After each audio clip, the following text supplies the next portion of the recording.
Bien, je vous propose que nous lancions donc le webinaire et c'est avec une grande joie aujourd'hui que nous recevons, eh bien, vous voyez beaucoup d'intervenantes, à commencer par Madame Fanny Richard, qui est directrice de l'intervention sociale et de l'accès aux soins à la Caisse nationale d'assurance maladie. Merci Madame de participer à ce webinaire avec nous ce matin.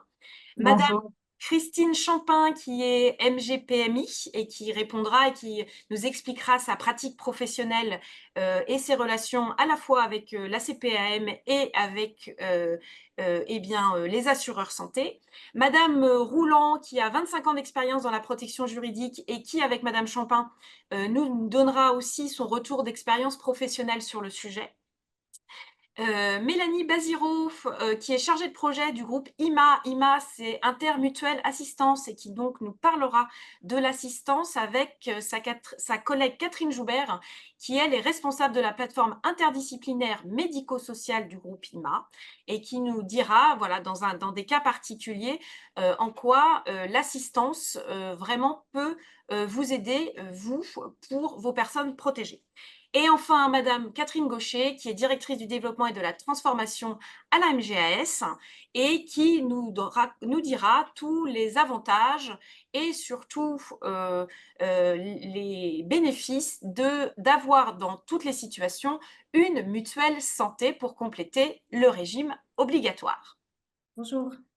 Je vous rappelle les règles des webinaires de la MGAS. Ce webinaire est filmé, donc si vous devez nous quitter à un moment ou si vos collègues n'ont pas pu suivre ce webinaire, ils pourront le retrouver sur le site internet de la MGS, pour les adhérents MGS, l'extranet MJPM, et puis pour les autres, sur la page YouTube de la mutuelle.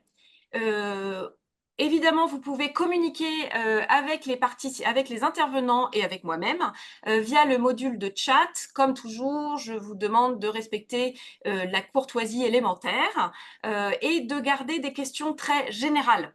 On ne rentrera pas dans les cas individuels de chacun de vos protégés, dans les difficultés que vous pouvez rencontrer. L'idée est là de faire une conférence de manière assez généraliste sur les avantages d'une mutuelle et sur le rôle des régimes obligatoires et des régimes complémentaires. Voilà.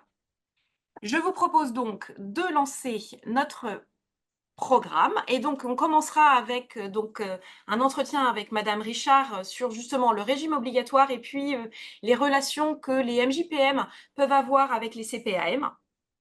On conclura cet entretien avec un temps de questions-réponses, donc vous pourrez n'hésitez pas à préparer les questions que vous pouvez avoir pour Madame Richard sur le régime obligatoire et sur les relations avec les CPAM. On continuera notre journée, notre voyage avec Mesdames Champin et Madame Rouland sur le quotidien de la protection juridique et leur expérience en termes de relations avec les mutuelles et comment ça se passe à l'ouverture d'une protection, oui, excusez-moi.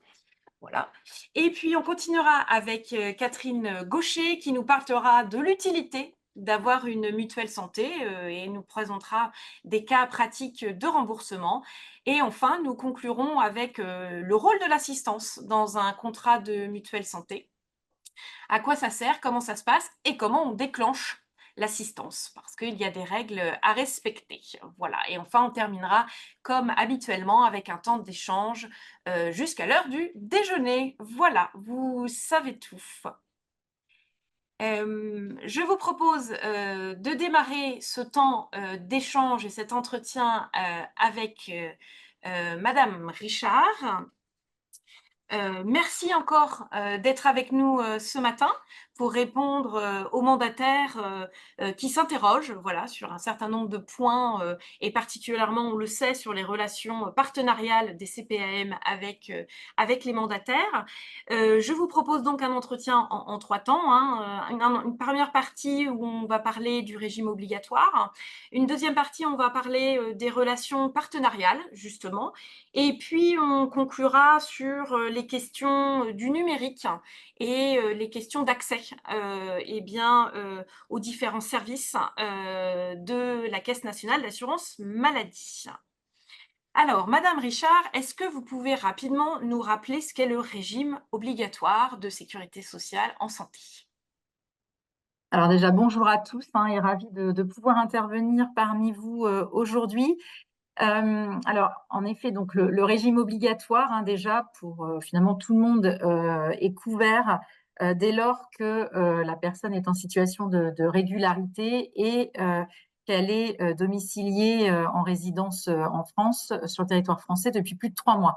Donc, c'est ce qu'on appelle la protection universelle maladie, qui permet en effet à chacun de pouvoir bénéficier donc ce qu'on appelle le régime obligatoire, c'est-à-dire la partie, quand on parle par exemple de tiers payants, donc c'est la partie qui finalement est systématiquement couverte. Quand on va voir un médecin, on est remboursé à hauteur de 70%. Quand on bénéficie de prestations de soins, d'auxiliaires médicaux, de médicaments ou autres, on est effectivement pris en charge à hauteur de 60%. Donc c'est effectivement les bases, les fondamentaux, du régime de santé obligatoire.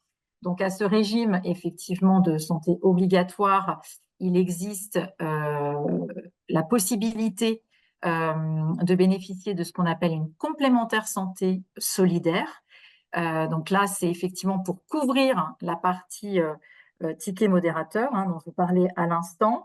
Cette complémentaire santé solidaire est ouverte à des publics sur effectivement ressources, sur conditions de ressources, avec un certain nombre un seuil pour pouvoir en bénéficier, je veux dire gratuitement, c'est-à-dire sans avoir de primes mensuelles à payer, ou avec participation financière, c'est-à-dire avec des primes mensuelles pour effectivement un seuil qui est intermédiaire.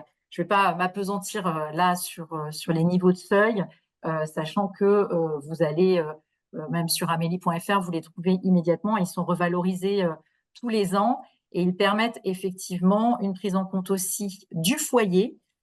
Et donc, les seuils évoluent en fonction aussi du nombre de personnes à couvrir dans un même foyer.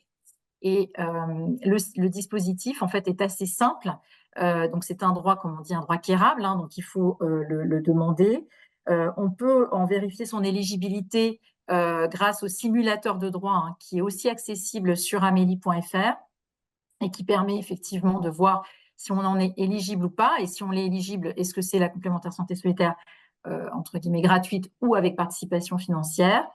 Elle est ouverte donc par les caisses primaires d'assurance maladie ou les caisses MSA, parce que bien évidemment, elle est également ouverte aux exploitants et salariés agricoles et éligibles. Et dans ce cadre, en fait, il y a dans le cadre de la demande la possibilité de choisir pour l'assurer s'il souhaite, une fois qu'il a le droit acquis, s'il souhaite que cette partie complémentaire soit gérée par l'assurance maladie directement ou par une complémentaire santé sur la base effectivement d'une liste de complémentaires qui sont agréés et qui proposent cette offre de complémentaire.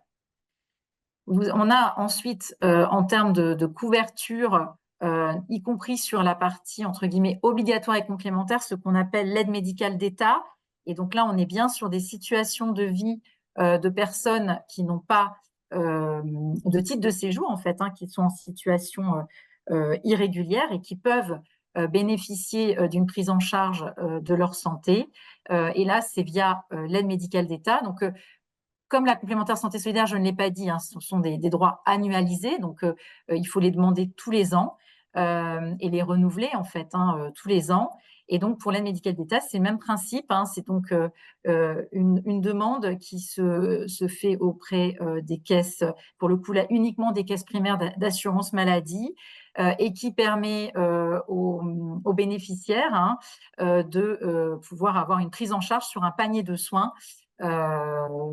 qui permet en effet de pouvoir bénéficier de l'ensemble du panel, que ce soit en ville ou à l'hôpital, de prise en charge de sa santé.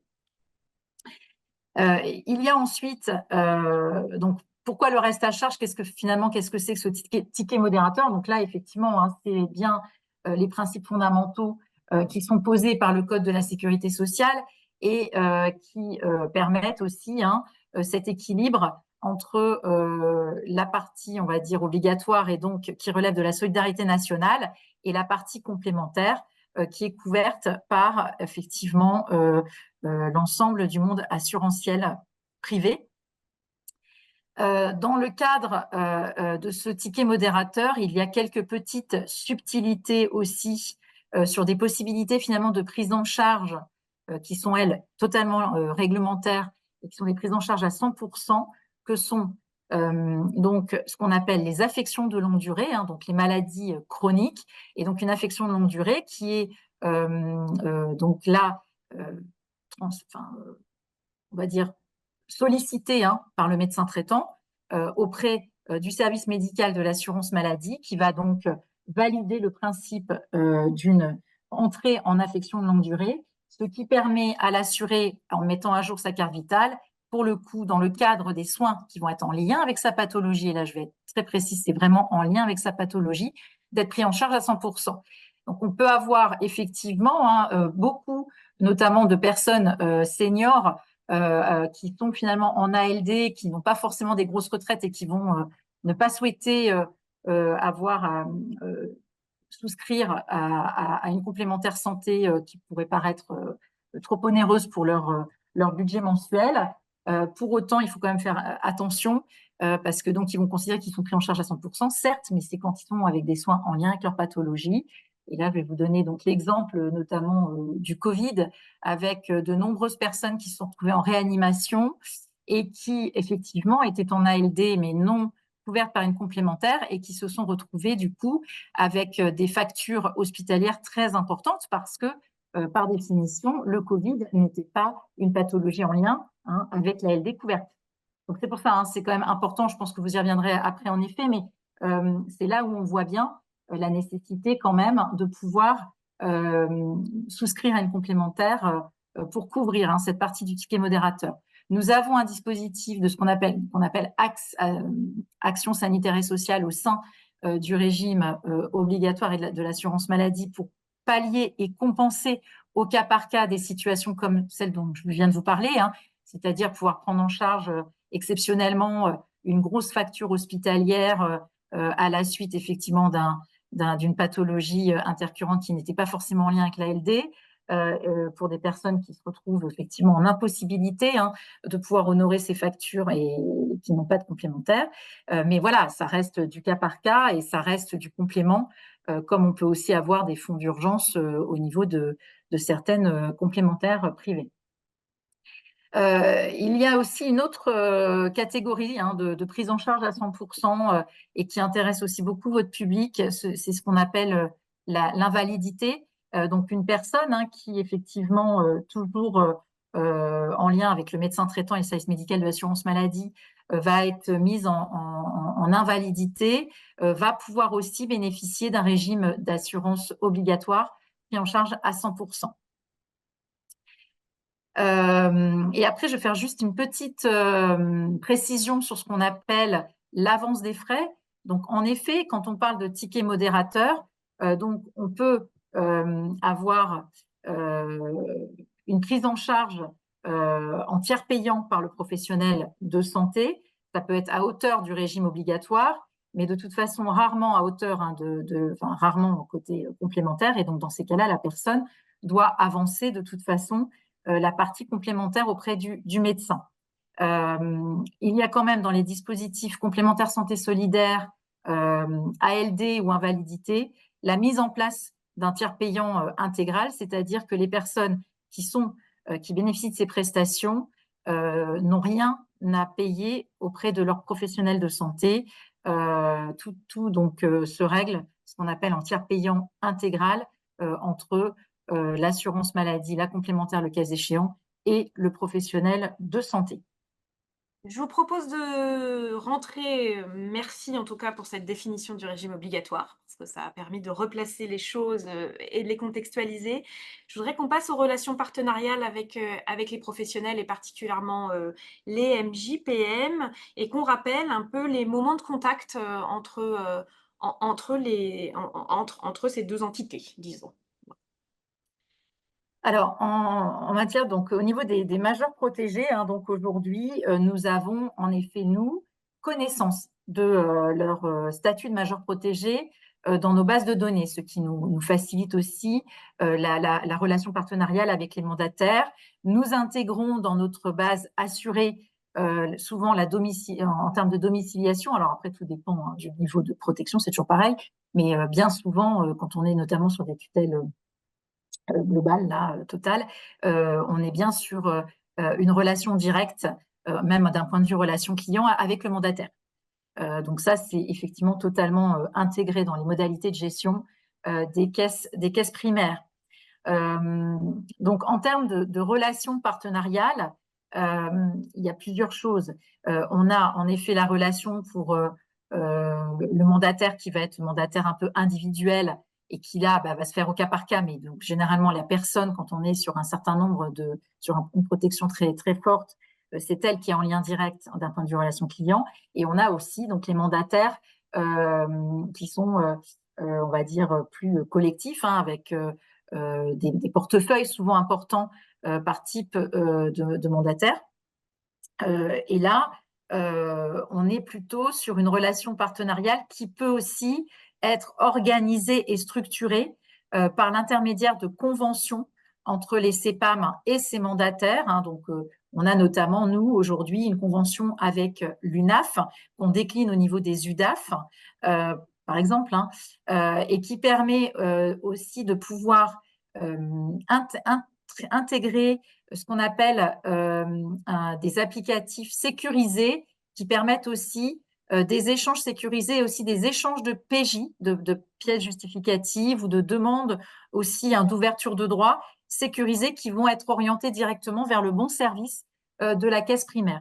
Donc, on a notamment, là, aujourd'hui, déployé complètement depuis maintenant un an et demi, et ça commence à notamment bien monter en charge au niveau des UDAF, ce qu'on appelle espace partenaire, qui facilite du coup grandement les échanges directs sur un dossier donné d'une personne qui va être sous tutelle ou curatelle.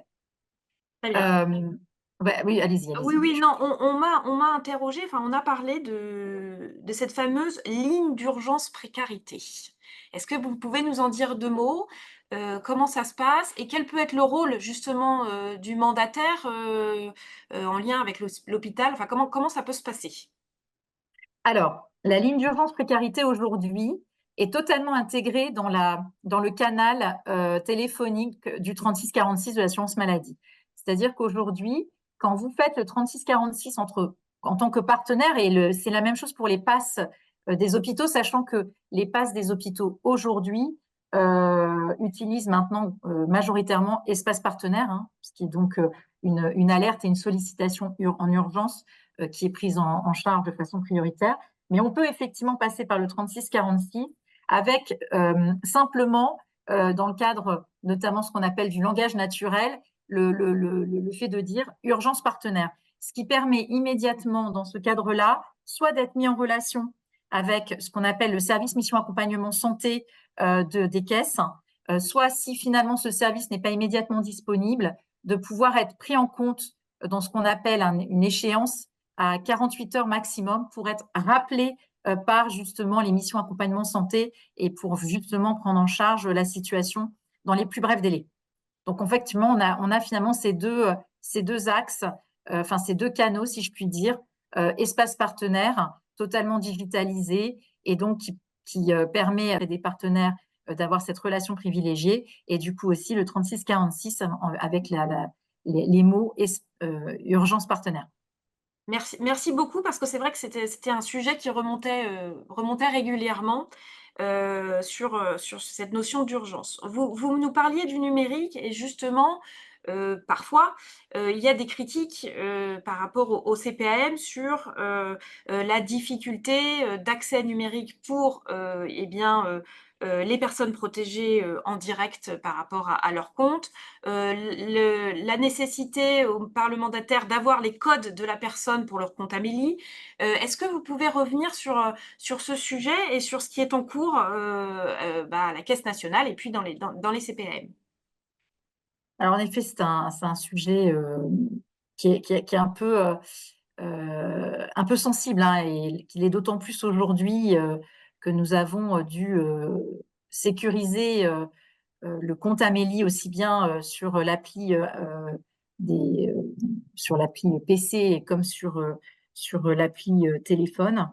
Euh, euh, la problématique du compte Amélie, à la différence, hein, du compte CAF, c'est que le compte Amélie est strictement personnel. Et il n'y a pas la possibilité d'y adjoindre un deuxième titulaire.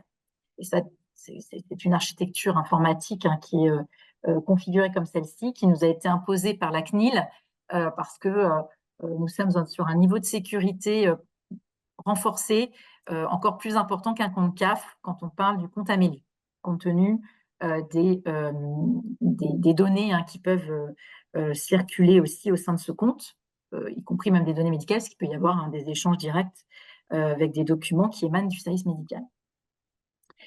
Donc dans ce cadre, avec on avait donc trouvé, on avait travaillé, hein, avec un certain nombre d'entre vous, en particulier avec l'UNAF, l'UNAPI euh, et la Fédération des majors protégés au moment où on avait eu cette injonction, hein, de la CNIL d'avoir vraiment uniquement des comptes totalement personnalisés avec des mails totalement personnalisés, parce que il y avait coutume d'utiliser des comptes un peu génériques avec du coup, ça englobait des portefeuilles d'assurés, et ça, on a dû totalement stopper ça à la suite des ordonnances de 2016. Et donc, on a réussi à trouver effectivement un mode opératoire avec vous qui fonctionnait bon an mal an, où finalement, en effet, la problématique, c'est que les codes sont peut-être entre les mains du mandataire, avec pas un accès direct possible avec enfin, la personne protégée, mais on va dire bon an mal an des modalités de, de récupération de données qui se faisaient de façon même un peu industrialisée par beaucoup d'entre vous. Alors, effectivement, c'est plus du tout envisageable depuis maintenant, je dirais, 2 bons mois, parce que maintenant c'est aussi sur l'appli téléphone, parce que maintenant nous avons ce qu'on appelle le code de sécurité mail obligatoire, compte tenu, hein, des nombreux phishing et piratages, hein, qu'on a subis ces dernières années. Et donc, on a dû aussi renforcer notre sécurité. Et donc aujourd'hui, c'est plus complexe. Donc, euh, euh, nous sommes dans une situation, enfin, nous sommes sur un entre-deux où, de nouveau, il y a soit par espace partenaire, mais c'est situation par situation, donc c'est chronophage des deux côtés, hein, parce que là, je vous dis, personne n'est gagnant dans cette affaire, hein. Nous déplorons cette situation autant que vous, et nous essayons désespérément de trouver justement une situation pour sortir de cette un petit peu de ce plafond de verre là, parce que là, ça induit à nouveau des contacts directs entre les mandataires et les caisses sur souvent des demandes fréquentes qui vont notamment tourner autour des pièces qui pour vous sont incontournables, hein, les relevés de prestations et notamment alors les attestations de droit qui sont régulièrement aussi demandées. Donc, c'est vraiment les deux pièces les plus courantes. Mais alors, les relevés de prestations, pour une personne en plus qui va être souffrante en pathologie chronique, ça veut dire que c'est tous les 15 jours. Et donc, bien évidemment, les caisses primaires, au cas par cas, en fonction du nombre aussi de personnes protégées qui sont dans leur base de données, ne pourront pas forcément être d'une grande réactivité. Donc, on a plusieurs possibilités dans l'attente, hein. C'est revenir un peu au papier, c'est-à-dire couper les comptes et renvoyer les courriers de relevé de prestations enfin, donc directement au mandataire, parce que souvent c'est l'adresse, hein, du mandataire qui est dans notre base de données. Mais bon, c'est vrai que c'est pas non plus idéal. Et donc là, on essaye plutôt de travailler à ce qu'on appelle une API. Alors, une API, c'est un peu barbare, mais c'est ce qui permettrait en fait à chacun des mandataires de pouvoir intégrer dans son SI la capacité d'aller chercher l'information sur, on va dire, comme si c'était une plateforme numérisée qui permet après d'aller récupérer l'information. Mais pour ce faire, donc là, on a deux axes de travail. On a à la fois cet axe technique pour pouvoir vous faire accéder à cette forme de plateforme, et on a le deuxième axe qui est celui de savoir aussi qu'est-ce que finalement on a le droit de transmettre. Parce que c'est toujours pareil, quand on est avec une décision judiciaire, nous ne sommes pas, enfin nos collaborateurs ne sont pas des juristes spécialisés en protection des personnes, et donc ne sont pas à même un peu, enfin voilà, d'aller analyser toutes les décisions de justice qui vont passer pour une tutelle ou une curatelle, et puis donc apprécier jusqu'à quel niveau de droit est accordé au mandataire, c'est-à-dire jusqu'à quel type d'information finalement la caisse primaire est légitime à envoyer, à transmettre directement au mandataire. Et donc ça, on va tenter une première expérimentation avec les UDAF là, pour essayer de voir si on ne peut pas mettre en place une forme de pareil, de référentiel un peu mouvant, parce que ça peut bouger, y compris sur les droits alloués aux personnes. Et donc, faire en sorte que ce soit les mandataires qui mettent à jour ce référentiel pour permettre, et donc qui eux-mêmes prennent cette responsabilité de dire nous sommes légitimes pour cette personne à récupérer ses relevés de prestations, à faire changer son RIB et éventuellement à récupérer aussi son attestation de droit, voilà. Et donc, dans ces cas-là, nous, on l'intégrerait comme ça dans nos SI, ce qui faciliterait du coup et permettrait de réindustrialiser d'une façon ou d'une autre ces transmissions. Donc, on est en fait sur ces travaux-là, qui sont des travaux malheureusement qui ne se feront pas comme ça. Ils ne sont pas super court-termistes, on va quand même se partager, qui, j'espère, permettront quand même d'obtenir des résultats sur au moins fin 2025. C'est bien en cours, on a bien la problématique en tête, et aujourd'hui, on sait très bien que c'est pas la solution, enfin, on n'a pas de solution idéale, et que c'est un petit peu aussi caisse dépendant et mandataire dépendant à ce stade, compte tenu notamment de cette sécurisation renforcée qui fait que là, vous n'avez plus accès même directement aux données compte tenu de ce code qui passe par mail. Je vous remercie beaucoup, Madame Richard. On a quelques questions, le temps tournant vite, malheureusement. On a quelques questions que je voulais aborder avec vous. Il y a quelqu'un qui demande si vous pouvez juste nous redonner une définition de la participation forfaitaire. En quelques mots, qu'est-ce que la participation forfaitaire? Donc, la participation forfaitaire, elle est dorénavant de 2 euros quand on va voir un médecin, mais elle est plafonnée à 50 euros par an. C'est-à-dire qu'une personne qui va effectivement avoir notamment une pathologie chronique et être amenée à avoir quand même régulièrement un praticien ne paiera pas plus de 50 euros par an en matière de participation forfaitaire.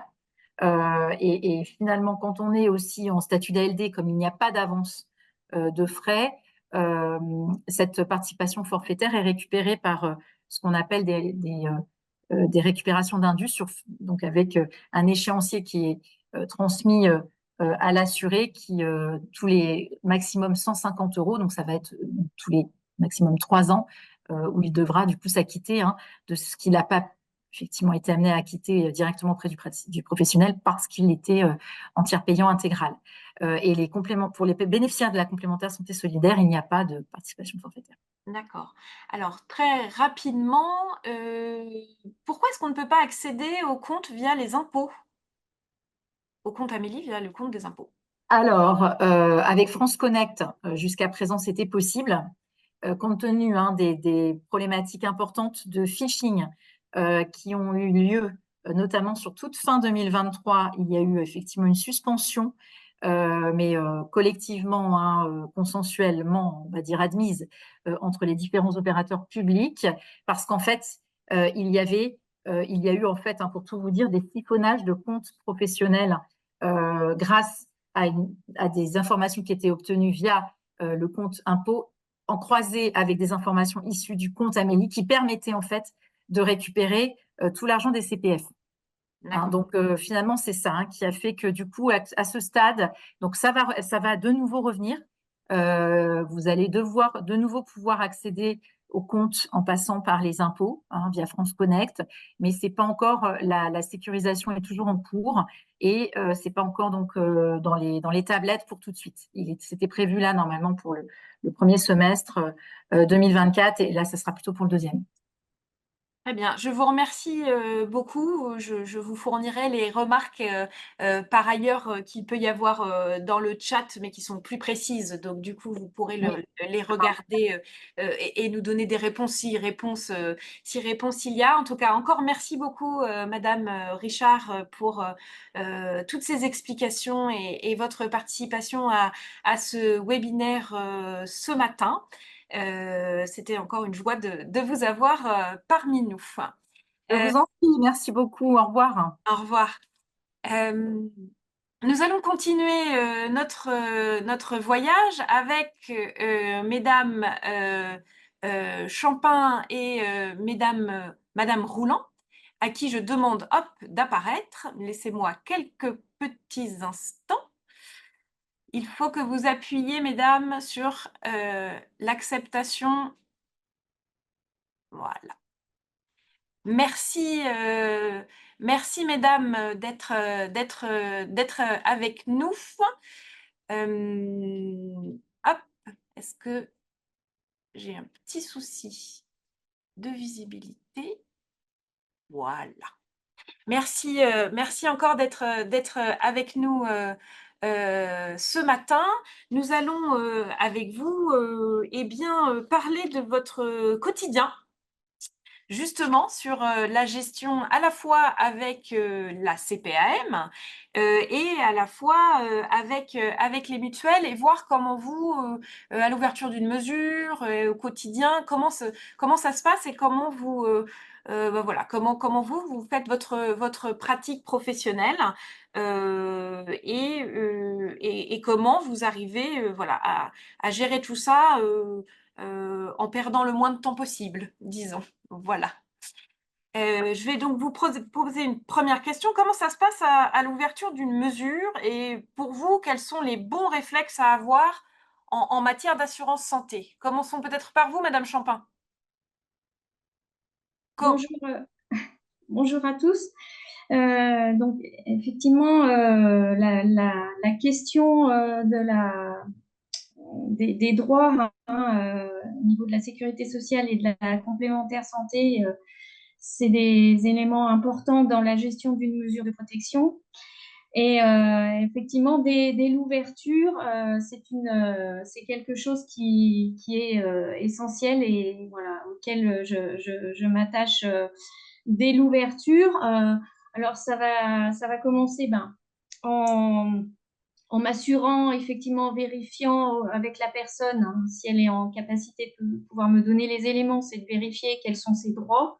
Hein, s'il y a alors, si on s'attache plus sur la complémentaire, ben, c'est vérifier si effectivement il y a une carte mutuelle, s'il y a des cotisations qui sont prélevées ou si on a des documents là concernant cette cotisation. Pour pouvoir informer tout de suite les organismes de la mise en place de la mesure de protection.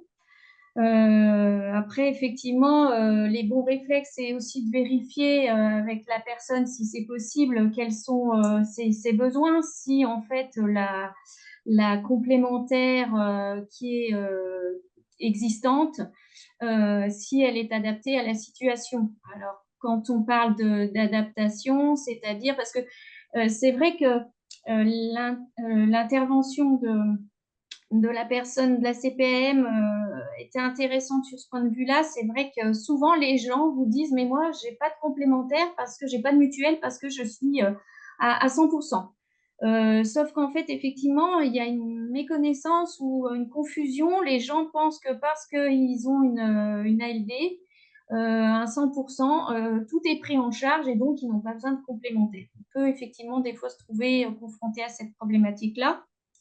Mais après, c'est vrai que sinon, donc vérifier que s'il y a une garantie qui existe, qu'elle soit bien adaptée à la situation de la personne.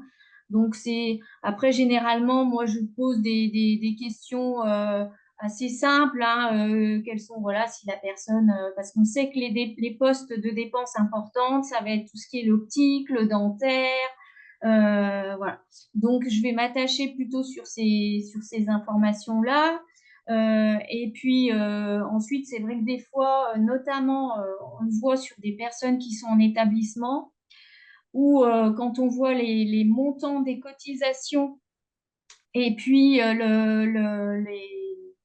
alors soit le niveau de garantie qui y est, mais où là, on va se dire, bon, il y a peut-être un travail à faire pour adapter vraiment la cotisation, enfin la garantie à la problématique de la personne, en fait. Voilà. Donc, c'est vrai que souvent, voilà, je vérifie ça avec le majeur protégé quand cela est possible.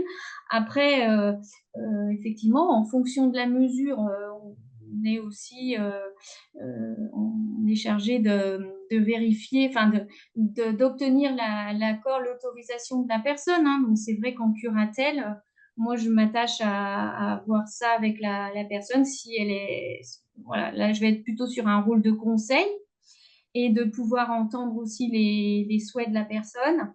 Et puis après, c'est vrai que si on est sur une mesure de tutelle, bah là, je vais essayer voilà, d'avoir un maximum d'informations, soit si la personne est en capacité de nous les donner, ou après avec les partenaires. Voilà. Voilà un petit peu comment ça se passe. Peut-être juste aussi préciser que dans mon département, dans l'Ain, nous avons donc les mandataires individuels et préposés d'établissement. On s'est regroupés en association et on a pu du coup mettre en place une convention avec la CPAM où on a pu donc avoir un accès avec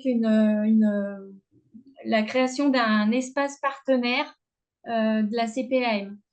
Ce qui nous aide quand même à du coup pouvoir notifier très rapidement l'information pour la mise en place de la mesure de protection, obtenir rapidement une attestation de droit, voilà, pouvoir faire aussi certaines démarches. Donc c'est vrai que c'est quelque chose qui était très attendu et qui nous aide, même si effectivement, sur certains aspects, on est toujours quand même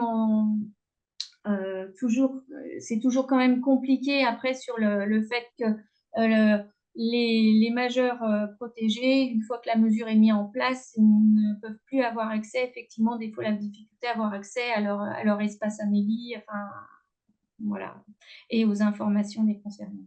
Merci beaucoup. Madame Rouland, vous, en association tutélaire, comment ça se passait? Comment ça se passe?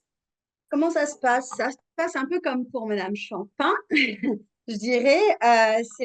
Ce sont les mêmes réflexes, c'est-à-dire que vraiment l'urgence, c'est de récupérer effectivement ce qu'il y a auprès du majeur protégé en termes de cartes, que ce soit la carte vitale ou une carte mutuelle, mais vraiment au-delà de récupérer la carte, de vérifier la réalité des droits par rapport aux deux organismes. C'est vraiment important parce qu'on peut très bien avoir une carte de mutuelle et être en situation de résiliation pour défaut de paiement ou autre. Première chose, et effectivement, je pense que ce qui est très important, c'est de bien connaître tous les dispositifs que Madame Richard a repris tout à l'heure pour savoir exactement dans quel dispositif est notre majeur protégé. Est-ce qu'il est dans un dispositif, je dirais, de droit commun? Est-ce qu'il est dans un dispositif de CMU? Est-ce qu'il est dans un dispositif d'AME? Ou s'il ne l'est pas et qu'il n'a pas accès à ces soins, de pouvoir effectivement solliciter, comme disait Madame Richard, ce sont des droits quérables, ils ne vont pas arriver tout seuls, Donc, pouvoir effectivement avoir tout de suite le bon réflexe pour mettre en place ce qui n'est pas existant. Le plus important, c'est pas ce qui existe, c'est le vide, et de pouvoir effectivement faire en sorte que la personne soit couverte, puisque la France, par le système Puma, a mis en place un système de couverture pour à peu près tout le monde. Rajoutons l'AME pour les personnes qui sont en situation irrégulière. Donc, tout le monde en France peut être couvert. Ce qui est effectivement très important, c'est de vérifier l'effectivité des droits, des états de remboursement. Après, pour identifier les besoins du majeur protégé, effectivement, rien de mieux que l'échange qu'on peut avoir avec lui ou avec ses proches. Faut pas oublier aussi qu'un certain nombre de majeurs protégés en situation de travail bénéficient aussi de la couverture santé, je dirais, de leur employeur, par les mutuelles obligatoires employeurs. Il ne faut pas oublier aussi que ceci est possible, de bien vérifier effectivement que toute la cellule familiale est bien couverte. Parfois, elle n'est pas couverte dans son intégralité. Les ayants droit ne sont pas tous enregistrés sur les mutuelles, enfants nouveau-nés ou autres. Il faut vraiment vérifier l'intégralité. Effectivement, je reprends ce que disait Madame Champin, l'ALD, de bien expliquer aux majeurs protégés que l'ALD ne couvrira que la pathologie pour laquelle il est en ALD à 100% et pas le reste. C'est quelque chose qu'on a souvent du mal à faire comprendre. La personne n'entendant que je suis à 100%, mais oui, mais si on est en ALD pour du diabète, on n'est pas à 100% pour les autres pathologies, par exemple. Donc ça, c'est très important. Après, au fur et à mesure des rencontres avec le majeur, viendra le moment de faire le point sur l'adéquation de la mutuelle dont il bénéficie, des garanties dont il bénéficie par rapport à ses réels besoins et aux besoins de sa cellule familiale. Donc ça, c'est aussi important. Alors, je suis bien consciente de la charge de travail des mandataires judiciaires, quel que soit leur mode d'exercice, mais c'est vrai que faire le point régulièrement sur les garanties, en n'oubliant pas qu'il y a des délais pour résilier une mutuelle et qu'on ne les résilie pas à n'importe quel moment, dans n'importe quelle circonstance. Donc, bien faire attention, mais faire le point très régulièrement. Alors, quand je dis très régulièrement, ce n'est pas tous les mois, hein, mais au moins une fois par an pour voir si c'est toujours en adéquation, histoire de ne pas avoir de mauvaises surprises. Par exemple, sur tout ce qui pourrait être garantie des soins non remboursés. On a quand même de plus en plus de soins qui ne sont pas remboursés au niveau des pharmacies, qui laissent des restes à charge importants. Eh bien, peut-être que ça vaut le coup de changer les garanties de la mutuelle pour prendre les forfaits. On a de plus en plus de mutuelles qui font des forfaits sur comment dire, les traitements non remboursés. Et donc, ça permet de faire baisser mécaniquement. On paye un petit peu plus tous les mois, mais le forfait peut permettre aussi le remboursement. Idem pour ce qui est du paramédical, comme les ostéopathes ou les consultations en psychologie. Donc, toutes ces choses peuvent permettre d'ajuster les garanties. Je dirais que le bon réflexe aussi, c'est de bien connaître les garanties de la mutuelle du majeur protégé. Alors, c'est vrai que ça fait beaucoup de garanties, beaucoup de mutuelles pour quand on a beaucoup de majeurs. Mais c'est vrai que c'est important que ça soit en adéquation et de les connaître pour pouvoir les actionner. Donc, Donc, c'est comme voilà. ça que, en fait, toutes les deux, vous faites votre choix, c'est-à-dire les besoins du Oui, majeur protégé, le contrat qui éventuellement il peut déjà avoir. Alors, vous avez parlé, hein, Madame Roland, des contrats obligatoires, hein, mais il y a, enfin, par l'employeur, hein, oui. mais voilà, c'est l'adéquation. Vous allez vraiment chercher cette adéquation entre le contrat de mutuelle actuel, voire à le faire évoluer, voire à aller chercher un autre contrat qui comprend ou une autre mutuelle d'ailleurs, qui correspondrait mieux aux besoins chaque année, en fait. C'est vraiment un exercice que vous allez refaire Alors, idéalement, assez là, on est dans régulièrement. l'idéal, hein. Je Oui, bien connais sûr. la charge de travail des mandataires. On est vraiment dans l'idéal, ou en tout cas, se poser au moins la question de manière assez régulière. Et là-dessus, sur ce sujet-là, on peut être aidé. Parce qu'effectivement, ça peut s'avérer compliqué d'aller chercher d'autres d'autres mutuelles, d'autres organismes, de sortir de la palette parce que parfois la situation du majeur protégé est particulière. Et même si elle ne l'est pas d'ailleurs, on a de plus en plus l'appui de courtiers en assurance qui peuvent, et en assurance avec la connaissance des contrats sur les garanties particulières que peuvent offrir certains organismes de mutuelles aux majeurs protégés, on a des courtiers en assurance qui permettent effectivement, on leur confie la situation du majeur et ils vont vous faire des propositions de 2, 3 mutuelles adaptées en fonction aussi du budget que vous pouvez leur donner. Très bien. Dernière question, parce que le temps continue de filer. On a parlé avec Madame Richard des difficultés de l'accès au numérique. Comment est-ce que vous faites, vous? Madame Champin, comment est-ce que vous arrivez à contourner les difficultés? Alors, vous nous avez parlé de cette convention que vous avez fait avec la CPAM, mais est-ce qu'il reste des points de tension ou est-ce que ça a quand même bien aidé les choses? Oui, bah, tout n'est pas, tout n'est pas parfait et résolu, effectivement. Alors, ce qui est compliqué, c'est après, effectivement, une fois que la CPAM nous a identifié, ou même l'organisme de mutuelle, comme on est quand même chargé du paiement, du bon paiement des cotisations, et notamment donc ce qui concerne les complémentaires santé, on est obligé de leur transmettre nos coordonnées personnelles, enfin en tant que mandataire. Donc du coup, c'est vrai que l'accès que pouvait avoir peut-être le majeur, il ne va plus pouvoir avoir accès à tout ça. Donc c'est pas simple, il n'y a pas de solution, enfin à mon niveau, j'ai pas trouvé vraiment de solution idéale.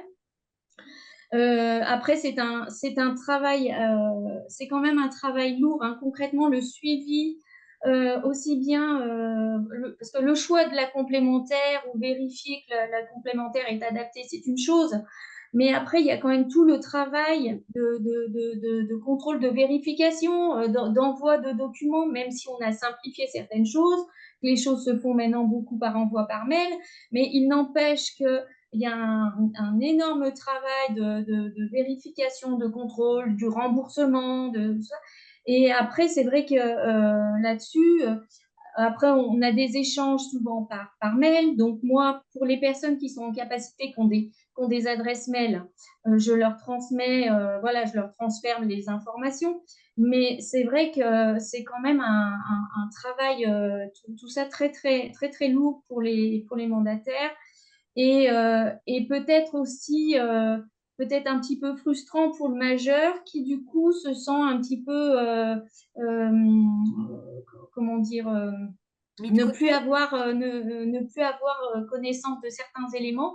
Et c'est vrai que là, on se retrouve, enfin, moi personnellement, des fois, je me trouve un peu prise entre deux, en porte-à-faux, en me disant, ben, comment maintenir l'autonomie du majeur, comment faire en sorte qu'il puisse quand même toujours avoir le même niveau d'information, qu'il puisse prendre un petit peu en main sa situation. Et puis finalement, cette difficulté à à jongler sans cesse entre les informations que nous, on a et à relayer aux majeurs. Donc, là-dessus, je n'ai pas encore trouvé de solution Toutes les solutions. idéale. Madame Rouland, je vous laisserai conclure notre entretien avec cette anecdote que vous nous aviez racontée sur cette association tutélaire qui avait mis Oui, un ordinateur oui. à disposition. Oui, on a effectivement, on a des collègues et j'ai trouvé l'idée absolument maligne, utile et novatrice pour le coup. On a des collègues dans notre département qui ont pour effectivement permettre enfin pas de contourner d'ailleurs, de transcender la fracture numérique, qui ont mis à disposition des tablettes lorsque les personnes protégées attendent pour être reçus en permanence par leurs délégués. La tablette est disponible, alors effectivement avec l'accompagnement de la personne d'accueil, mais elle est disponible pour faire un certain nombre de démarches accompagnées, assistées. C'est bien là, je dirais, normalement le cœur de notre mission, de manière assistée et accompagnée pour apprendre effectivement, alors évidemment, pour ceux qui ont les capacités hein, de pouvoir le faire, mais en tout cas accompagner, de faire les démarches administratives qu'ils sont censés faire.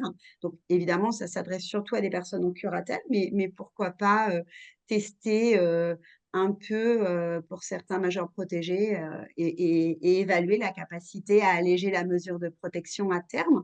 C'est en apprenant hein, qu'on arrive à se débrouiller. C'est quand même le but d'une mesure de protection qu'elle n'existe plus après. Et j'ai trouvé effectivement, quand le collègue m'avait expliqué ça, cette idée maligne, simple, mais je suis sûre efficace. Voilà. Merci beaucoup, mesdames. Merci beaucoup d'avoir partagé avec nous voilà, vos expériences, comment vous travaillez la chose. Et puis, j'espère que voilà, ça aura donné des idées à vos collègues présents ce matin. Merci encore voilà, de votre participation.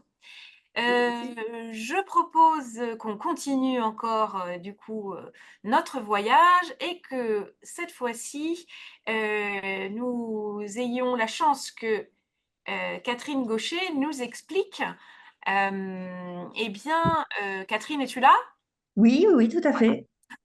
Que Bonjour. Catherine voilà, nous explique eh bien, le rôle et l'utilité d'une mutuelle santé. Comme vous l'avez compris déjà avec les différents échanges, tout n'est pas remboursé, même quand les gens disent être à 100%. Et donc, la mutuelle a son rôle. Catherine, je te donne la main. Très bien. Bonjour à tous. Donc, effectivement, vous avez déjà bien valorisé la mutuelle. Donc, une partie de mon chemin est fait. Donc, je vais essayer de prendre un peu de hauteur pour vous donner des indications autres. J'aime bien le volet pédagogique de nos webinaires et je vais essayer de m'y employer. Tout d'abord, par rapport à ce qui a été dit auparavant sur les capacités de résiliation d'un contrat. La réglementation a évolué depuis ces dernières années. Vous pouvez résilier un contrat qui soit individuel ou collectif. J'insiste sur ces deux éléments, individuel ou collectif. Donc, prépare un employeur un contrat complémentaire santé. Vous pouvez le résilier à partir d'un an complet d'adhésion. Donc, 12 mois si jamais les dates d'échéance sont décalées. Vous n'avez pas besoin de motif. Il y a toujours des délais parce que rechercher une autre mutuelle, ça prend du temps. Mais en tous les cas, sachez que vous pouvez changer de mutuelle lorsque bon, carrément, vous semble. Hein. Alors, les 1 an sont un peu indispensables pour qu'on arrive à mutualiser côté complémentaire santé de nos contrats. Mais je vous avoue que c'est assez court et que du coup, le marché fonctionne comme ça. Et il y a un délai en fait de 30 jours de mutuelle à mutuelle pour faire passer ces infos. Et il n'y a jamais de trou dans la raquette. Il y en avait auparavant. Et avec cette loi qui s'appelle la résiliation infra-annuelle, il n'y a pas de trou dans la raquette. Ce sont les mutuelles complémentaires qui s'adressent pour le compte de l'adhérent s'ils nous ont demandé le mandat, donc vous aussi mandataire. Et donc, nous, on prend en charge la résiliation de l'autre côté et le flux Noémie, dont on a parlé tout à l'heure, le fameux flux qui permet de bénéficier du tiers payant et des remboursements RO et mutuels s'il y a une connexion qui est faite, il sera fait automatiquement. Donc, c'est un gros confort et c'est normal pour l'adhérent. Il n'a plus besoin de payer en doublon des cotisations et de se préoccuper derrière d'aller rechercher des trop-pleins de cotisations. Donc, la date, c'est, pour récapituler, c'est 1 an. 1 an d'adhésion obligatoire à un contrat qui soit individuel ou collectif. Sur un contrat collectif, c'est l'employeur qui est le souscripteur, donc ce sera lui qui résiliera le contrat. Et derrière, la mise en place d'un autre contrat, techniquement, prend 1 mois. Et si on veut plus de délai pour chercher une autre complémentaire, faire un appel d'offres, etc., et ben, du coup, il suffira de le dire lors de l'adhésion de la personne. Voilà, donc ça, c'est pour déjà rassurer l'aspect concurrentiel et vous n'êtes pas tenu. Après, j'ai entendu parler de courtage. Alors, moi, je ne suis pas opposée au courtage, bien au contraire, je travaille aussi avec eux. Le courtage, ça se paye. Donc, quand vous faites appel à un courtier pour avoir des devis différents lorsque vous faites un emprunt, eh ben, il va prendre le temps d'aller chercher, pas sur tout le marché, mais bien sur les gens qui l'ont mandaté, qui lui ont donné la possibilité de diffuser ses produits. Donc, il va prendre le temps d'aller faire des devis via des outils souvent digitalisés. On fait pareil avec les formules existent aussi pour nous faciliter la tâche lorsqu'on a des travaux à faire chez soi. Vous imaginez bien que les courtiers font pas ça gratuitement. Nous, nos commerciaux, on les rémunère via leur salaire. eh ben, les courtiers sont rémunérés via les cotisations des adhérents. Donc voilà, je veux juste signaler le fait que ils vous permettent d'avoir rapidement une vision plus ou moins exhaustive du marché, mais pas exhaustive, parce qu'il y a des mutuelles, beaucoup de mutuelles qui ne travaillent pas avec le courtage, donc vous n'aurez pas l'exhaustivité du marché. Et d'autre part, ils seront rémunérés. Et la rémunération, elle est calée comme un pourcentage de toutes les cotisations qui seront encaissées pendant toute la durée du contrat de votre personne protégée. En général, c'est entre 5%, ça va jusqu'à 20% sur certains courtiers. Donc, vous voyez que c'est des économies de recherche, certes, mais ce ne sont pas des économies à terme si vous voulez vous dispenser de remettre en cause chaque année vos contrats. Normalement, pour moi, c'est le rôle d'un conseiller. Alors, tout à l'heure, tu as dit mutualiste. C'est vrai que ce sont des conseillers mutualistes chez nous.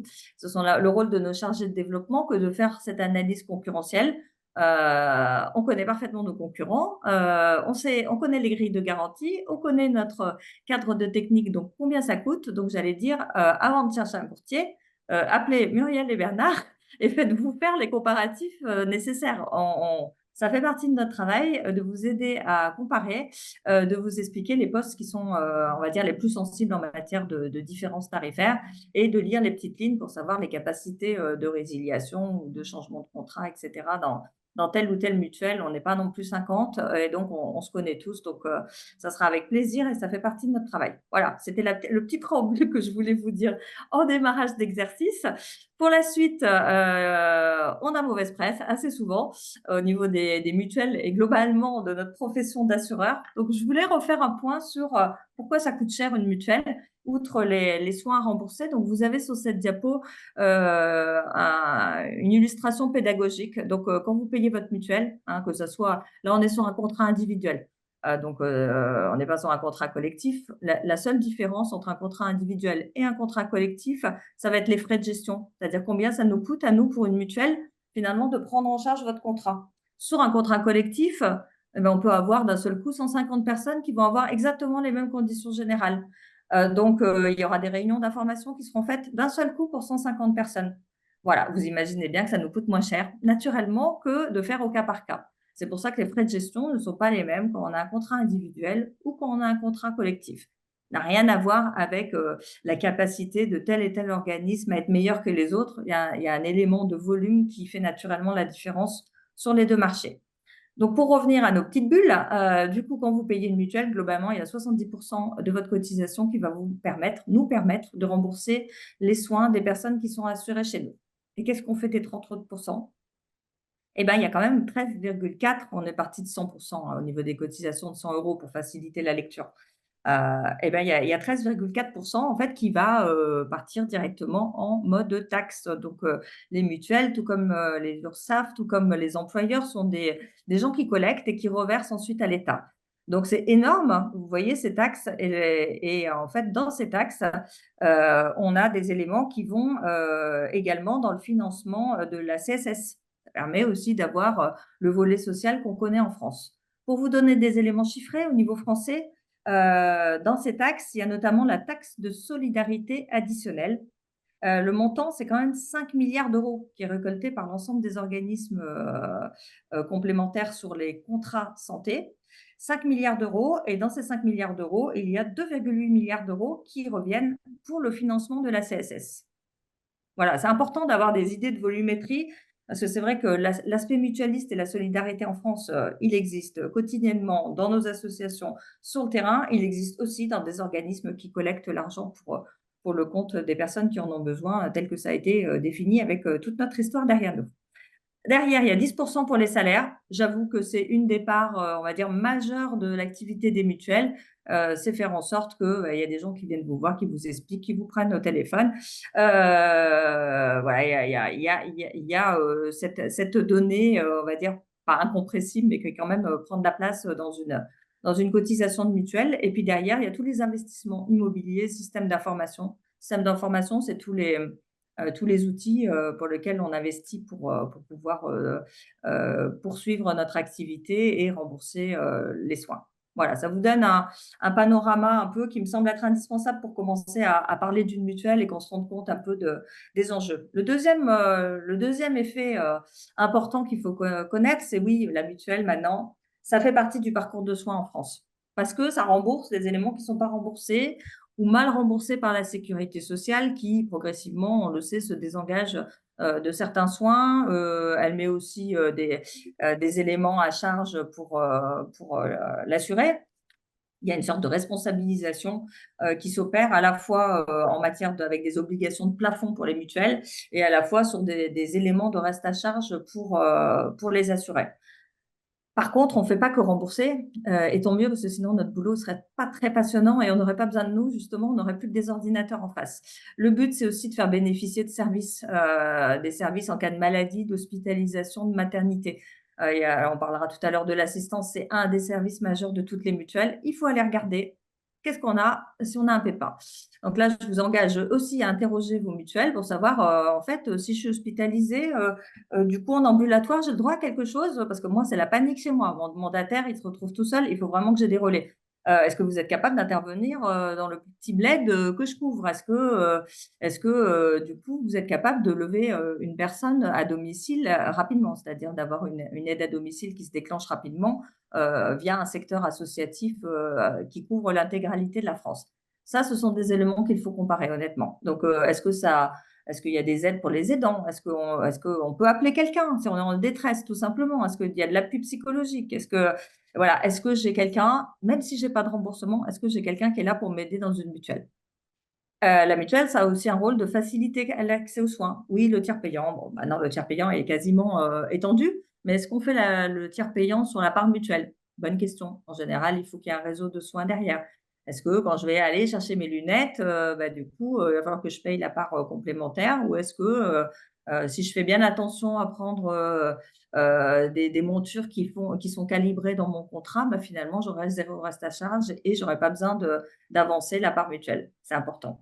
L'accès aux soins, c'est aussi rapidement la téléconsultation, le fait de pouvoir avoir un médecin sans passer par mon médecin traitant parce qu'il est en vacances ou parce que c'est le week-end, etc.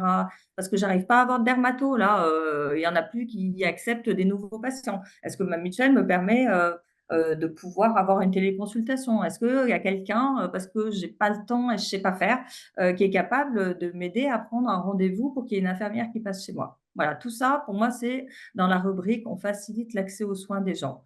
Il y a aussi tous les aménagements de sites internet pour permettre aux personnes malvoyantes de pouvoir accéder à l'information, à notre plateforme téléphonique de pouvoir aider les personnes handicapées quand ils viennent sur place ou quand ils nous appellent, etc. Et puis l'autre nerf de la guerre, c'est baisser les restes à charge, bien sûr. Donc baisser les restes à charge, c'est le niveau des remboursements. Ça, c'est sûr qu'on en vient au cœur de notre métier. Et c'est aussi avoir des partenaires pour lesquels on peut aider la personne à s'orienter vers des partenaires qui font partie de notre réseau de soins. Pour autant, celui qui ne veut pas y aller, il n'y va pas. Il aura exactement les mêmes remboursements. L'intérêt du réseau de soins, c'est d'avoir le tiers payant élargi et c'est d'avoir des professionnels qui se sont engagés à ne pas dépasser certains montants pour certaines prises en charge. Donc, il y a un caractère rassurant en matière de maîtriser quand même mon reste à charge sur les postes les plus importants. Quels sont ces postes les plus importants? Hop, on reste quand même sur ma diapo d'avant. Mes postes les plus importants. Donc là, c'est un schéma que j'ai pris sur un gros contrat chez nous. C'est pour vous montrer en fait à quoi ça sert la mutuelle et quelle est la répartition entre, quand je vais chez un professionnel de santé, quelle est la répartition des remboursements entre la sécurité sociale, là, c'est notre exemple, la MGS, et le reste à charge pour la personne. Ça vous fera tilt, c'est là qu'il faut comparer les mutuelles. C'est facile, hein, regardez. La petite zone en gris, c'est le reste à charge pour les adhérents. Donc là, je suis partie d'un contrat qui remboursait déjà pas mal, on va dire moyenne gamme. On garde chaque assuré sur ce contrat-là en fonction des niveaux et des formules qu'il va choisir, parce qu'il a toujours la possibilité d'avoir un peu moins de reste à charge sur un niveau plus élevé. Là, c'est le global de mon contrat, qui comprend 4 formules. Même avec les 4 formules, sur ce contrat-là, les gens, ils vont globalement sur la formule numéro 1, 2. Les gens, ils n'aiment pas les extrêmes. Ils ont peur d'aller trop bas et trop haut, ça leur coûte trop cher. Donc, du coup, ils vont au milieu. C'est assez standard au niveau du réflexe quand on a des choix multiples aussi, quand on en fait. Ce qu'il faut regarder, c'est l'optique, parce que vous voyez qu'il reste 51% de reste à charge en optique. Vous voyez là, le petit pourcentage? En gros, la Sécu, elle ne prend rien, elle prend 1%. Donc, du coup, il faut regarder les remboursements de la mutuelle. Là, on prend en charge 48% des postes. optique égale monture, verre, etc. Donc, vous pouvez déjà vérifier que votre contrat est responsable. Ça veut dire qu'il y aura le 100% optique et que du coup, votre majeur, il aura la capacité quand même, ou vous, hein, en tant qu'assuré, vous aurez quand même la capacité d'avoir toute une offre qui est prise en charge à 100% et qui vous permet quasiment sur beaucoup de corrections d'avoir un reste à charge égal à 0. Pour autant, il y a des gens qui choisissent de déborder où il y a aussi des frais au niveau des verres qui ne sont pas pris en charge par ce panier de soins 100% optique. Donc, vous vérifiez s'il y a le 100% optique et vous vérifiez derrière les garanties. Et le reste à charge sur une année, par exemple, de vos assurés. Les autres postes importants, c'est le dentaire. Voilà, on le sait, hein, plus compliqué de vérifier quand même le 100% santé au niveau de mon dentiste. J'arrive, je vais lui dire, oh là là, faites bien le 100% santé, vous inquiétez pas de souci. On se retrouve avec une facture ou un devis, vous ne comprenez rien aux actes. Donc là, faites-vous aider par votre mutuelle qui va vous expliquer si vous êtes dans la norme du marché au niveau des tarifs en local. Et il va également vous dire, il y a des frais qui auraient pu passer en 100% santé. Avant de signer, on vous indique que telle et telle ligne, il ne respecte pas le 100% santé, votre dentiste. Donc, rapprochez-vous de la mutuelle pour comprendre pourquoi et rapprochez-vous de votre dentiste. Le dentiste, elle n'a pas normalement l'obligation de vous faire un devis en 100% santé, mais bon, l'obligation, il s'assoit parfois dessus et donc il va vendre peut-être d'autres matériaux, etc. et avoir certaines pratiques qui n'ont pas changé. Donc, le poste dentaire est aussi important. Et l'autre poste qui est important, c'est le divers. Alors, heureusement, je connais ma diapo. Je vais trop doucement, mais j'irai beaucoup plus vite pour les autres diapos parce que celle-là, elle est importante. C'est juste Le un moyen divers. de te dire d'accélérer un J'avais peu. compris, j'avais compris. C'est les 2 diapos pour moi les plus importantes parce que les gens n'ont pas connaissance qu'est-ce qui reste on donne des infos, mais on donne pas les gros blocs. Il faut arriver à schématiser quand on est en face d'une grille de garantie pour aller regarder des choses qui sont comparables. Les autres postes, en fait, c'est toute la médecine douce et c'est ce que vous avez dit tout à l'heure, la pharmacie non remboursée. Donc, ça regroupe beaucoup de choses, dont une partie est remboursée, l'autre partie n'est pas remboursée. Donc, ça, c'est un peu dilué un peu partout. Mais voilà, je vous incite à regarder, en tous les cas, les postes où il y a des restes à charge les plus courants dans toutes les mutuelles, quel que soit le contrat. Ce sera la médecine douce, les champs particulières, la psy, l'optique et le dentaire. Merci Catherine. J'ai fini la diapo. J'ai fini, j'ai plus de temps, c'est ça? Non, si, tu peux, vas-y. Donc là, je vous ai juste mis un récap sur le caractère responsable du contrat à bien vérifier. Caractère non responsable, ça permet d'éviter des risques pour une mutuelle, hein. Ça permet de plafonner certains frais parce qu'on a un peu peur du côté psychiatrie, etc. Et puis, ça permet aussi de temps en temps d'accéder à, tiens, je vais vous déplafonner, ça va être un super avantage. Faites attention parce que du coup, quand un contrat n'est plus responsable, déjà les taxes, elles sont plus au même niveau pour nous, elles sont plus élevées. Et puis derrière, ça va être compliqué pour vous de gagner du temps lorsque vous analysez à peu près annuellement les contrats de vos majeurs protégés parce que vous allez devoir sans cesse vous interroger sur le caractère non responsable et responsable. Quand vous avez un contrat qui est responsable, il va embarquer tout le 100% santé, à savoir l'optique, comme je vous ai dit tout à l'heure, le dentaire et l'audioprothèse. Bientôt les fauteuils roulants, certainement l'année prochaine. Donc, j'allais dire, ça vaut quand même le coup de se dire, je vais un peu sécuriser mon rôle de conseil. Je ne vais pas trop perdre de temps non plus à analyser tous les contrats, mais il y a 3-4 points quand même qu'il faut que je vérifie en fin d'année. À titre d'information, on avait des gammes qui étaient non responsables au niveau de la MGS. On les a toutes passées en responsable parce qu'on vous a entendu, ça fait perdre du temps et ça fait des mécontents derrière. Même pour les particuliers, on a arrêté de sous-équiper pour avoir un prix d'appel. On s'est dit que ce n'était pas raisonnable. Et donc, on a passé toutes nos gammes en responsable. Comme ça, on est peut-être un tout petit peu plus cher, mais au moins les gens sont remboursés et on se pose moins de questions et on a moins, nous, de réclamations à gérer derrière. Donc là, je vous ai mis 3 exemples de remboursement, histoire que vous compreniez un peu comment ça marche, mais c'est plus un zoom. On a pris dans nos offres qui étaient dédiées aux mandataires. Il y a l'HOSPI avec la chambre particulière. C'est vrai que si on ne la demande pas, souvent on a quand même aussi un peu la chance d'aller des fois dans les chambres particulières. Donc, quand on n'a pas demandé la chambre particulière et qu'on est dans une chambre particulière, il n'y aura pas la facturation supplémentaire de la chambre particulière. La mutuelle intervient en chambre particulière. C'est un des postes où ça peut être intéressant en fonction des familles à regarder. Les prothèses dentaires, donc là, on est hors 100% santé. Donc, regardez bien, faites-vous accompagner pour certains devis. Il peut y avoir aussi un accompagnement sur des devis qui ont déjà eu lieu. Voilà. Regardez quand même si la mutuelle, avec votre interlocuteur commercial, elle est en capacité de vous conseiller sur ça vous auriez fait l'économie de temps si vous étiez passé par un réseau qui aurait accepté le 100% santé. Voilà, donc ça, nous, c'est marqué automatiquement dans l'analyse des devis. Donc, vous n'avez pas besoin de passer par notre chargé de développement, mais ça fait partie de choses à contrôler. Et puis, bien sûr, sur les consultations spécialistes, il faut regarder, parce qu'il y a des dépassements d'honoraires. Il faut absolument regarder les grilles de remboursement des mutuelles pour qu'il n'y ait pas de surprise. Il y a certaines régions qui sont quand même un peu en déshérence au niveau des frais médicaux. Je pense aux régions parisiennes, lyonnaises et du sud. C'est justement là où il y a plus de population donc, et où le personnel, on va dire, spécialiste peut se permettre de faire des dépassements parce que là, le pouvoir de négociation, il est carrément de leur côté. Donc, voilà, il faut faire attention à la prise en charge des dépassements d'honoraires par la mutuelle. Juste pour élément aussi d'information, une chambre particulière en France, ça coûte entre 50 et 60 euros. Voilà, ça vous permet d'avoir des ordres d'idées et 100 euros en matière de clinique privée. Vous voyez que là, du coup, en fonction du choix des personnes, on peut arriver sur des restes à charge qui peuvent être assez longs s'il n'y a pas une prise en charge. Et puis, faites attention aussi à la durée de la prise en charge. C'est-à-dire que c'est bien beau de mettre 50 euros, mais il faut regarder parfois dans les petites lignes le nombre de jours couverts. Ça peut être plafonné sur un nombre de jours. Donc, voilà, il faut être un peu agile et c'est là que vous pouvez vous faire honnêtement accompagner par votre mutuelle.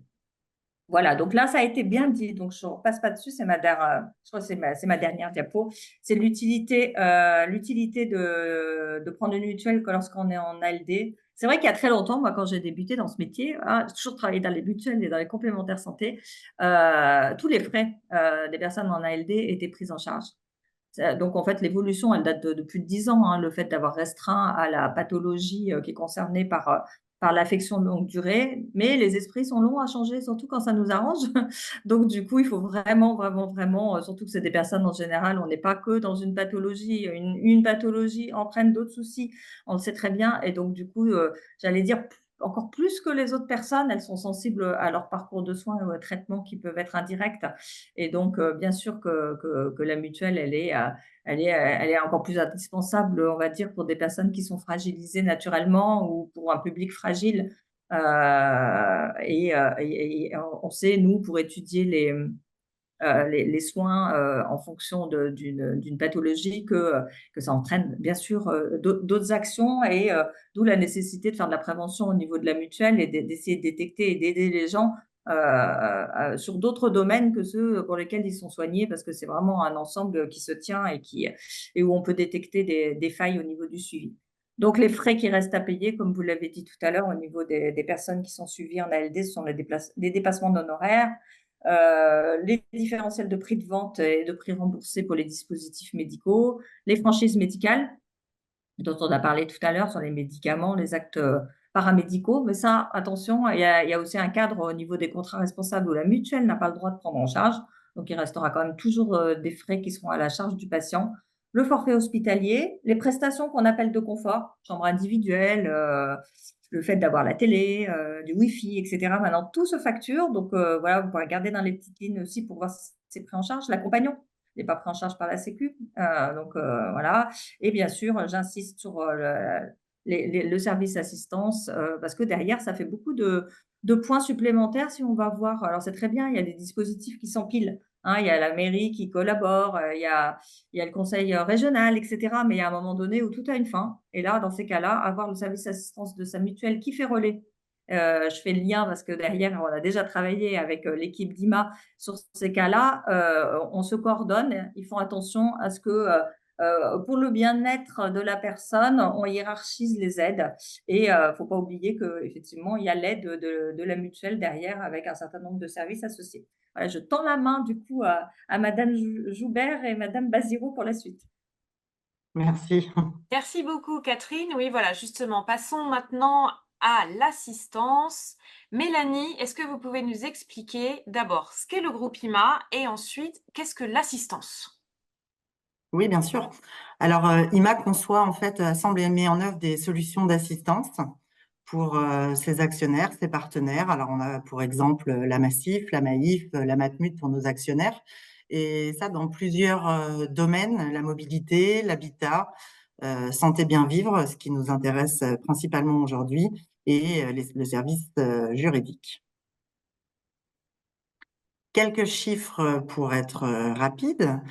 Les chiffres clés 2023, on a à peu près 45 millions de bénéficiaires dans le monde, 3,8 millions de dossiers d'assistance ouverts cette année-là, 15,2 millions d'appels reçus, ce qui équivaut à peu près à une personne assistée toutes les 8 secondes, 55 000 prestataires dans le monde et un taux de satisfaction très bon puisqu'il est de 93,2%. Le groupe IMA, je ne sais pas si vous le connaissez, on est souvent quand même, il faut le dire, en marque blanche, mais voilà. Donc oui, c'est souvent, si vous avez une mutuelle santé qui est partenaire ou actionnaire d'IMA, vous ne connaissez pas IMA en tant que tel, mais vous le connaissez, c'est l'assisteur de votre mutuelle. Voilà, puisqu'on se présente bien comme ça, effectivement, quand on décroche. La Alors, santé, donc ce qui nous intéresse aujourd'hui. Architecte de solutions de prévention, on accompagne les personnes en fait dans leur parcours de vie et on s'adapte, on adapte nos réponses à chaque situation. Alors ça concerne l'assistance santé, mais aussi la prévention, l'accompagnement du parcours santé, l'assistance accident corporel, l'aide aux aidants, on en reparlera un petit peu plus longuement tout à l'heure, la téléassistance, l'assistance obsèques et cyber. Donc là, quelques chiffres sur la santé. On a à peu près environ 4000 prestataires. On met en œuvre 950, en tout cas, on a mis en œuvre en 2023 950 000 heures d'aide à domicile, plus de 1300, environ 1300 appels décrochés par jour en moyenne. Et puis, on travaille pour plus de 50 mutuelles santé. Quelques zooms sur les garanties et puis surtout le rôle de l'assistance. Alors, ce qu'il faut savoir, c'est que l'assistance, on est joignable 24 heures sur 24, 7 jours sur 7, donc vous pouvez vraiment nous joindre à n'importe quel moment. Le rôle de l'assistance, c'est d'aider effectivement les personnes en situation d'urgence. C'est pour ça qu'on verra juste après qu'il y a un délai de demande d'assistance et qu'on ne peut pas intervenir à n'importe quel moment. Et ce qui est très important également, c'est que le rôle de l'assistance n'a pas pour vocation à remplacer donc la solidarité naturelle de la structure familiale. Et Catherine Gaucher en a parlé tout à l'heure également des interventions des services publics. Donc, on ne se substitue pas aux interventions des services publics ni aux prestations dues par les organismes sociaux. Les bénéficiaires sont multiples, il y a le souscripteur, mais il y a aussi son conjoint. Et puis, les enfants, les ascendants qui vivent sous le même toit. J'en parlais tout à l'heure, le délai de demande d'assistance, c'est important de prendre conscience qu'il y a effectivement un délai pour pouvoir nous contacter et pour qu'on puisse mettre en place les prestations d'assistance, puisque la demande d'assistance, elle doit être exercée dans un délai de quelques jours simplement à compter ou de l'immobilisation ou de la sortie d'hospitalisation, puisqu'après, on va sinon faire ce qu'on appelle un décompte, c'est-à-dire que passé ce délai, on va accorder la garantie au prorata du nombre de jours restants. C'est-à-dire que si on devait intervenir, si on intervient sur le contrat prévoit qu'on intervienne sur 30 jours, si vous nous appelez au bout le 14e jour, on n'interviendra plus que sur les 2 semaines qui suivent. Voilà. L'accompagnement personnalisé sur chaque situation de vie, on a des garanties, on intervient en cas de maternité, en cas de naissance, en cas donc d'hospitalisation et d'immobilisation, ça vous l'avez compris, en cas de chirurgie ambulatoire également, de maladies redoutées, donc de pathologies lourdes, d'aide quand on est pour l'aide aux aidants, que l'on soit aidé ou aidant, et puis en cas de décès. On a aussi des garanties sur la vie privée pour du conseil, de l'accompagnement au quotidien et sur la vie professionnelle pour accompagner les bénéficiaires dans leur vie professionnelle. Voilà en quelques mots. Quelques exemples des garanties en cas d'hospitalisation ou d'immobilisation. Alors, c'est souvent de l'hospitalisation imprévue ou programmée supérieure à 2 jours. En cas de chirurgie ambulatoire ou d'intervention chirurgicale supérieure à une nuitée, en fait. L'immobilisation au domicile supérieure à 5 jours. On a des garanties telles que donc l'aide à domicile, la personne qui vient chez vous pour faire le ménage, leur passage, vous aider dans votre quotidien. La présence d'un proche, la prise en charge des animaux. Effectivement, si la personne est hospitalisée, elle aura certainement besoin de quelqu'un pour garder ces animaux ou pour venir leur donner à manger. Les services de proximité tels que la livraison de courses, le portage de repas, etc. La prise en charge des ascendants, toujours hein, en imaginant bien qu'ils vivent sous le toit. Le transfert post-hospitalisation chez un proche, la fermeture du domicile quitté en urgence. Effectivement, la personne est emmenée en ambulance à l'hôpital. Elle n'a pas eu le temps de fermer son domicile, d'éteindre la lumière, de gérer ce qu'il y a dans son réfrigérateur, etc. La préparation du retour au domicile de la même manière et puis le transfert aux rendez-vous médicaux. On fait également du soutien psychologique en cas d'événement ressenti comme traumatisant, donc est considéré comme traumatisant dès lors que la personne ressent vraiment le besoin de faire appel à un psychologue. Donc là, on propose 5 entretiens téléphoniques avec un psychologue clinicien et si nécessaire jusqu'à 3 entretiens en face à face. On a l'exemple de Marie, 54 ans, donc là je vais vous lire son retour à Marie. Je suis atteinte d'une sclérose en plaques. L'annonce de la maladie a été compliquée pour moi. Heureusement, mon assistance m'a proposé d'organiser des entretiens psychologiques avec un psychologue clinicien. Et après 3 échanges téléphoniques, j'ai pu appréhender ma maladie différemment et mieux la vivre au quotidien. Donc on voit tout l'intérêt ici de ce soutien.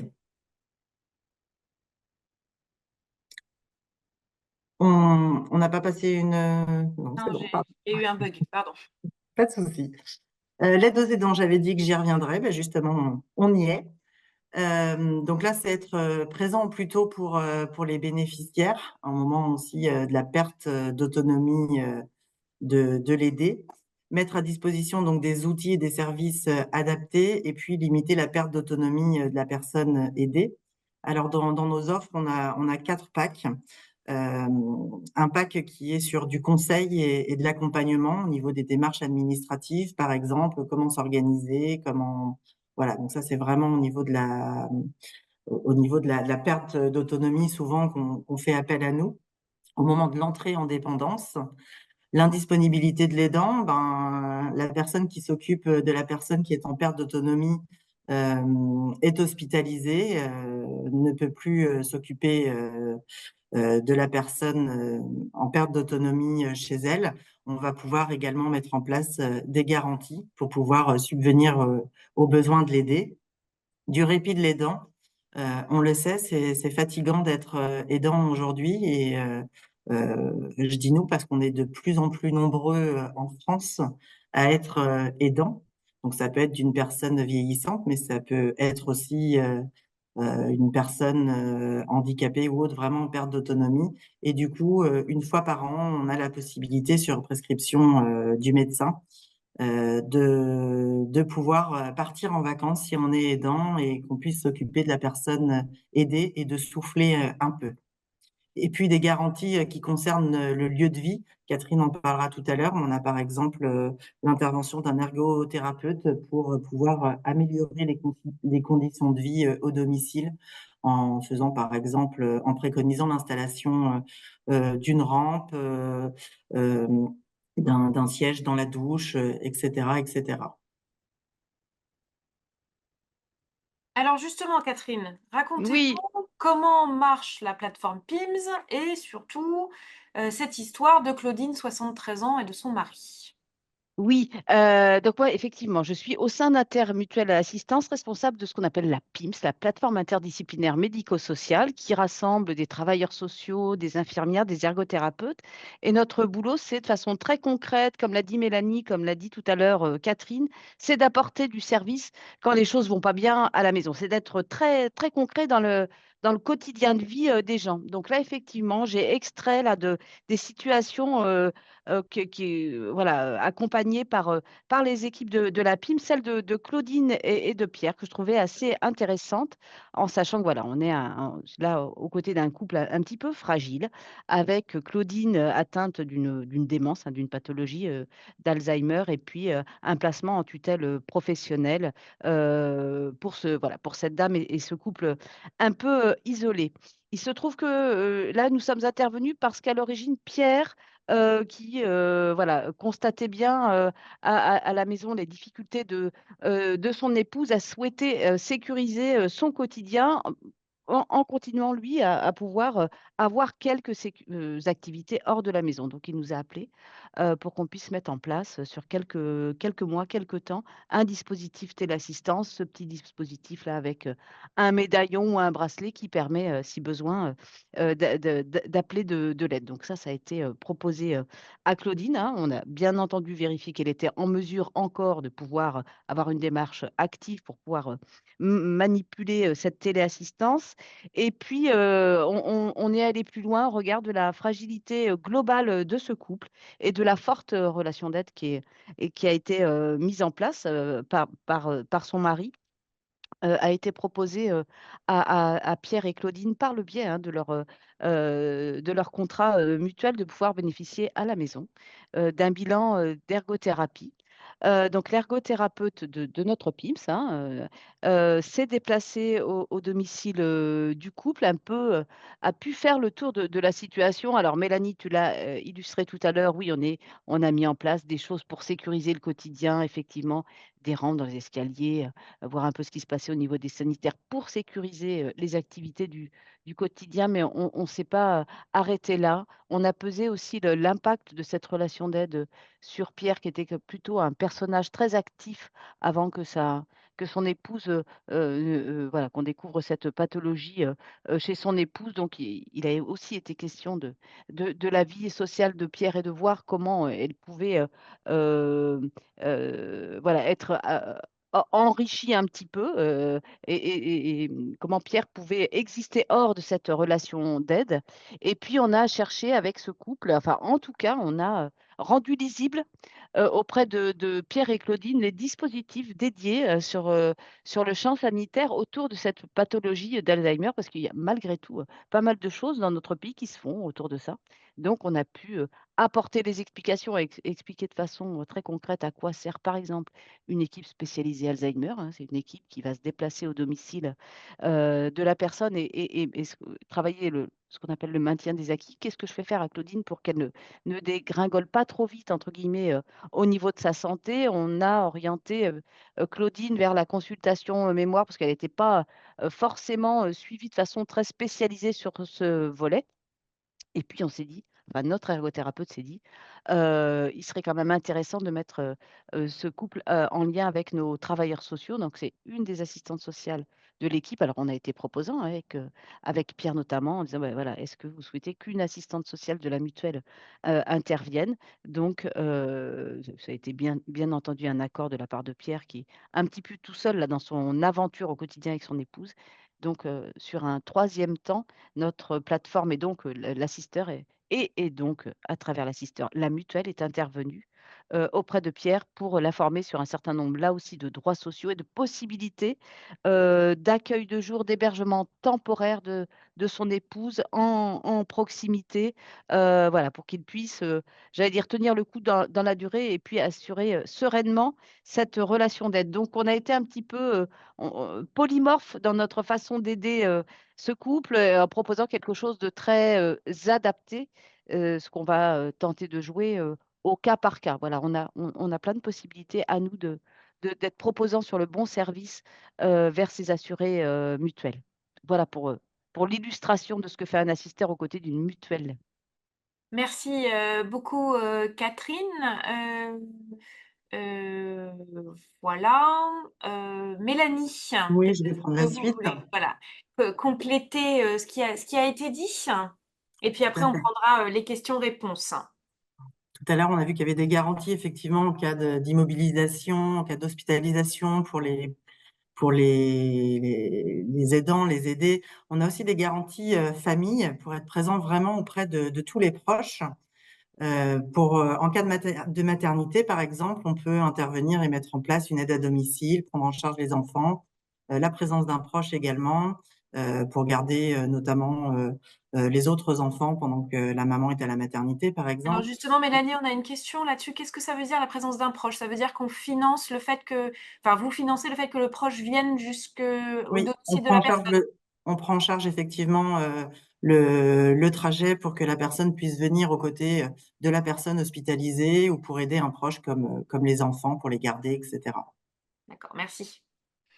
De l'information médicale naissance également pour donner des conseils pour les jeunes parents, par exemple. Et puis, on propose aussi des garanties famille en cas d'hospitalisation, d'immobilisation et de chirurgie ambulatoire. Alors, on en a qui reviennent par rapport à tout à l'heure, mais la garde des frères et sœurs, la conduite à l'école. Effectivement, le parent est hospitalisé, il avait pour habitude d'emmener son enfant à l'école. On va pouvoir mettre en place un taxi pour l'emmener à l'école. La présence d'un proche, les services de proximité, la remplaçante de la garde d'enfants, hein, c'est-à-dire que la nounou est hospitalisée, on peut aussi mettre en place une garde d'enfants pour pouvoir la remplacer. La conduite aux activités extrascolaires, la prise en charge des enfants, le transfert chez un proche, le transfert aux rendez-vous médicaux et puis l'aide aux devoirs et le soutien scolaire. Oui, donc c'est très complet et très varié selon Tout les à fait. situations. Nos offres sont très riches, pardon. Un petit zoom pour finir sur le dispositif Rock to Care, Qui qui va est un nouveau, intéresser les adhérents MGS.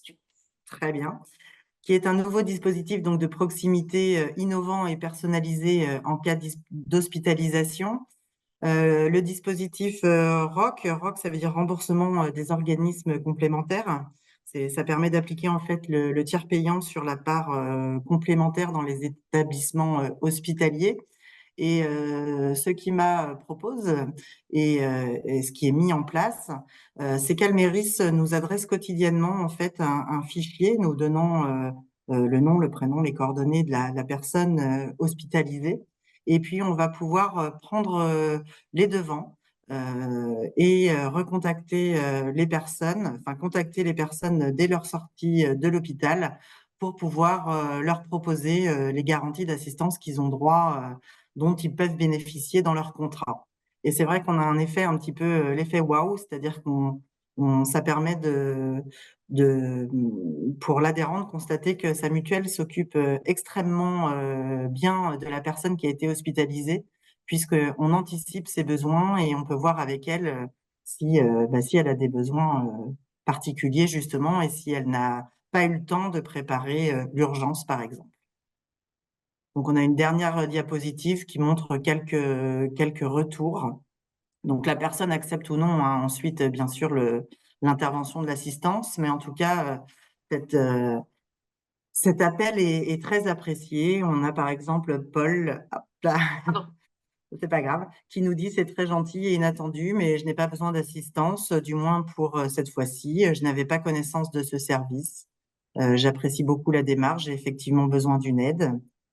J'ai le sentiment, Mathilde qui nous dit: «J'ai le sentiment de bénéficier d'un service, VIP. Je suis très touchée par votre appel et vous en remercie, mais je n'ai pas besoin d'assistance». Et puis enfin, un dernier exemple, Jean: «Merci pour cette information. Je suis content d'apprendre qu'il existe ce type de service. J'ai de la chance, je suis très entouré, donc je n'ai pas de besoin particulier». Voilà, donc c'est un nouveau service, je le rappelle pour les adhérents à la MGAS, c'est un nouveau service qui est proposé par IMA et la MGS. Je vous propose un dernier temps d'échange avant d'aller déjeuner. Si, voilà, si vous avez des questions pour nos différentes intervenantes, n'hésitez pas voilà, à les poser.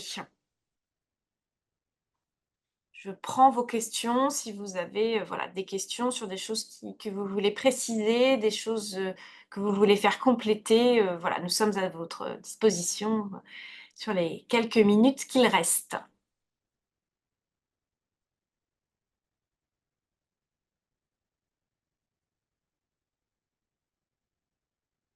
Eh bien, écoutez, a priori, nous avons été particulièrement clairs, puisque il n'y a pas, de questions. Catherine, est-ce que tu souhaites conclure rapidement ce webinaire au nom de la MGS? Juste un merci à ceux qui ont eu la patience de rester jusqu'au bout.